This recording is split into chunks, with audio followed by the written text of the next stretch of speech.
అవునే పటేల్, నువ్వు ఒక్కనాడు కూడా ఒక్క రూపాయి కూడా మోసం చేయలే. ఆయన చెప్పిన పని అలా చేసుకుంటూ పోతూనే ఉన్నాం. ఆయన జీతం పెంచమని అడుగుదామంటే నోరు వస్తలేదే. మరి మీ నాయనకు బాగాలేదు అన్నావు కదా, ఇలా పోయి చూసి రాపో కదా. పటేలు మసాలా చల్లమన్నాడే పొలములా, పనిష్ పెట్టి ఎట్లా పోవాలి? మాట పోతుంది పటేల్ దగ్గర.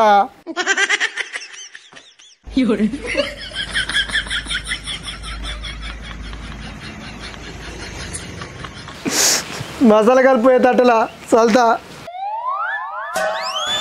అరే ఎందుకు బాధపడుతున్నావురా? నీ అంత నిజాయితీవంతుని నేను ఇప్పటి వరకు చూడలేరా.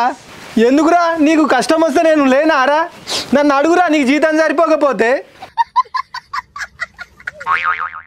నేను పని చెప్పినా అని మీ నాయనకు బాగా లేకుండా ఇట్లా చూడ నీకు పోవారా? నీ తర్వాతనే నా కుటుంబం పట్టేనా. ఇప్పుడు నాకు జీతం సరిపోతలేదని నువ్వు 5,000 పెంచకు పట్టేలా, పెంచకు. నువ్వు పెంచినా నేను తీసుకోను పట్టేలా, నేను తీసుకోను. నువ్వు ఊకోరా, నీకు ఈడికించి 5,000 పెంచుతున్నా, ఈ నెల నుంచి పెంచుతాయి ఇక నీకు. ఇక నువ్వు మాట్లాడక, ఇక ఊకో.